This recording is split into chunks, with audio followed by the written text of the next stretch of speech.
আসসালামু আলাইকুম ভিউয়ার্স, আপনাদের জন্য বাটিকের যে প্রস্তুত প্রক্রিয়া সেটা একটু সংক্ষিপ্তভাবে দেখাচ্ছি। দেখেন, মাটিতে ফেলে কিন্তু এই বাটিকগুলো তৈরি করা হচ্ছে। এগুলো দেবদাস বাটিক তৈরি হবে। ঈদের আগের দিন পর্যন্ত আমাদের এই বাটিকের কার্যক্রমগুলো চলতে থাকবে। দেখতে পাচ্ছেন এখানে খুবই সুন্দরভাবে এই ফোমের সাহায্যে মাটিতে ফেলে তুলি করা হচ্ছে।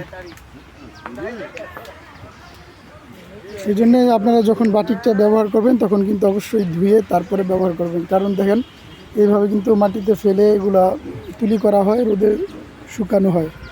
তাই আপনারা যখন বানানোর আগে অথবা বানানোর পরে কিন্তু এগুলো ধুয়ে তারপরে করবেন, তাহলে সবচেয়ে ভালো হয়। এই হচ্ছে আমাদের প্রক্রিয়াটা। জাস্ট সংক্ষিপ্ত একটা ভিডিও আজকে করব।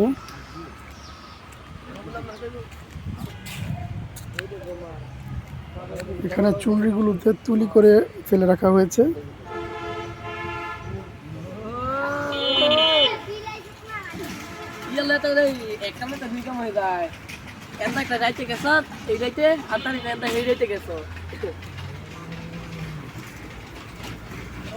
এই হচ্ছে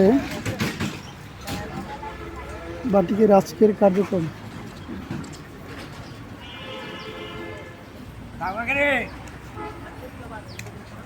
অলরেডি এক ট্রিপ রোদে শুকাতে দেওয়া হয়েছে। ঠিক আছে, যারা যারা আমাদের এই ভিডিওটা দেখলেন আপনাদের সকলকে আন্তরিকভাবে ধন্যবাদ জানিয়ে এবং অগ্রিম ঈদুল আজহার শুভেচ্ছা জানিয়ে আজকের মতো ভিডিওটা এখানেই শেষ করছি। আসসালামু আলাইকুম ওয়া রাহমাতুল্লাহি ওয়া বারাকাতুহু।